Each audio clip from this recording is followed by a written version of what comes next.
Hello friends, and welcome back to the channel. In today's episode, we'll make Chinese pineapple buns.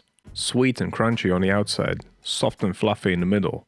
They are called pineapple buns, because they're supposed to resemble pineapples. But I wanted to taste pineapple as well. So what I did was make some golden pineapple jam. These buns and this jam are a match made in heaven. I never even knew that pineapple jam was a thing. But trust me, it is amazing. In this episode, I will show you how to make the pineapple buns. If you want to see a full recipe for the jam, check out my friend Avery's YouTube channel. I will leave a link in the description below. But for now, let's get on with the buns. And as always, you'll find a full detailed recipe down in the description box. You can also find links to the equipment that I use. And speaking of equipment, this is what we need today. A tray with some non-stick paper, a bowl, scales, a dough scraper, a temperature probe, a brush, a rolling pin, it can be bigger than this, a bowl and a whisk, and some cling film.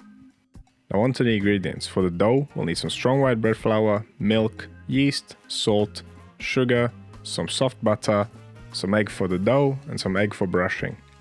Now for the topping, we'll need some more flour, some milk powder, salt, some more egg, sugar, and some soft butter. And the first thing we need to do is to make the topping. It's quite simple. Just combine the butter and the sugar and whisk it up in a bowl. Using a larger bowl and a larger whisk would help.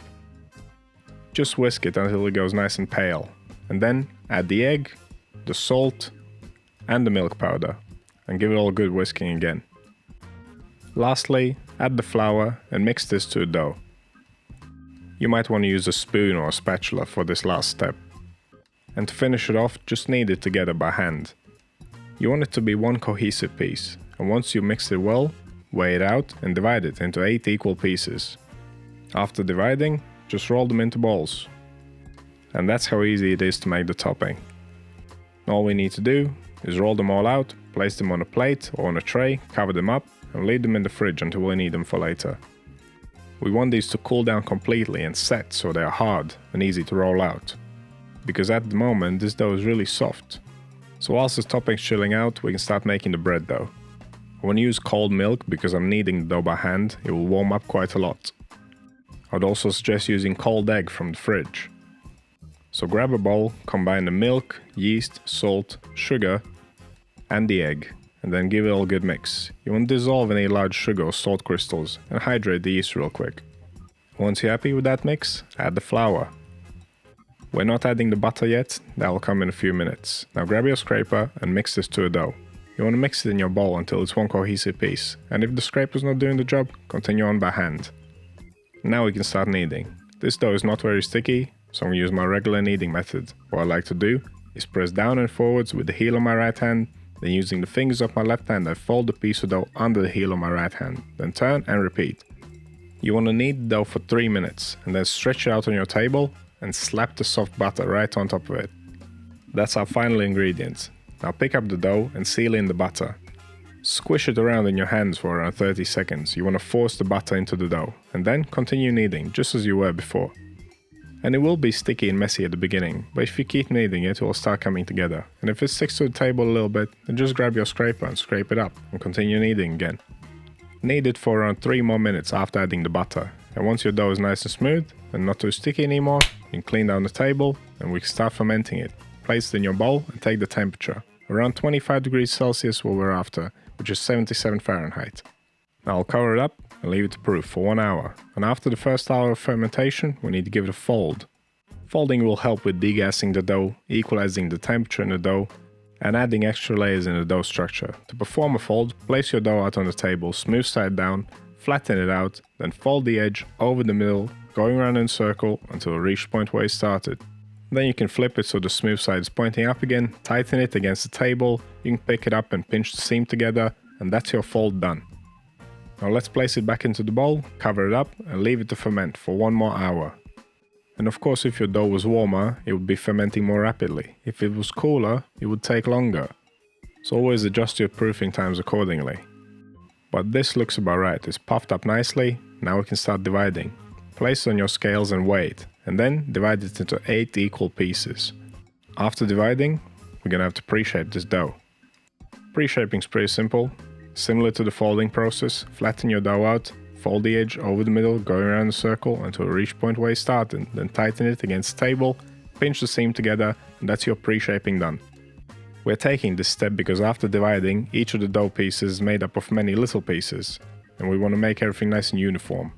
And after pre-shaping, you want to let your dough balls rest for around 15 minutes. This will give the gluten enough time to relax before the final shaping. And final shaping is exactly the same as the pre-shape. Make sure you place the dough upside down so the smooth side is pointing down.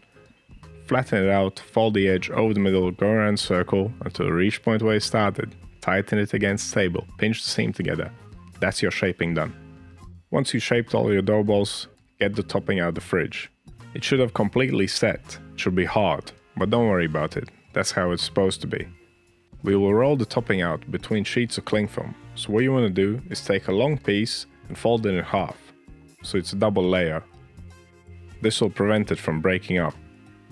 Now grab the topping ball, place it on cling film, and fold the cling film over it, and then press it lightly down with your hand. Now what's even better, grab your scraper and press it onto the topping. And as you're pressing it, twist it. Flatten it out as much as you can with the scraper, and then continue on with your rolling pin. These steps will ensure that everything's nice and even, well, more or less. You want to roll the topping out until it's almost twice the diameter of the dough ball. And you know, if it's a little bit bigger, a little bit smaller, that's no big deal, don't worry about it. You want it thin, but you don't want it too thin. Now grab your egg and brush the topping with it. This will help it stick to the dough ball. If you don't take this step, I guarantee it will separate from the bun. Now take the topping and place it egg side down on the bun. Gentle hands and patience here would really help. That's the two things I don't have, but they still came out alright. Now lay the topping on nice and evenly, then press it on. Make sure that everything's stuck together, but don't stretch the topping too much, you don't want it breaking on the top of the bun.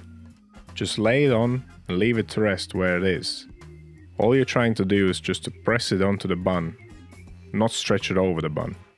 Now continue on with the rest, and if you messed up that first one, you still have 7 more to practice on. So there's one last thing we need to do. We need to get those lines on the buns.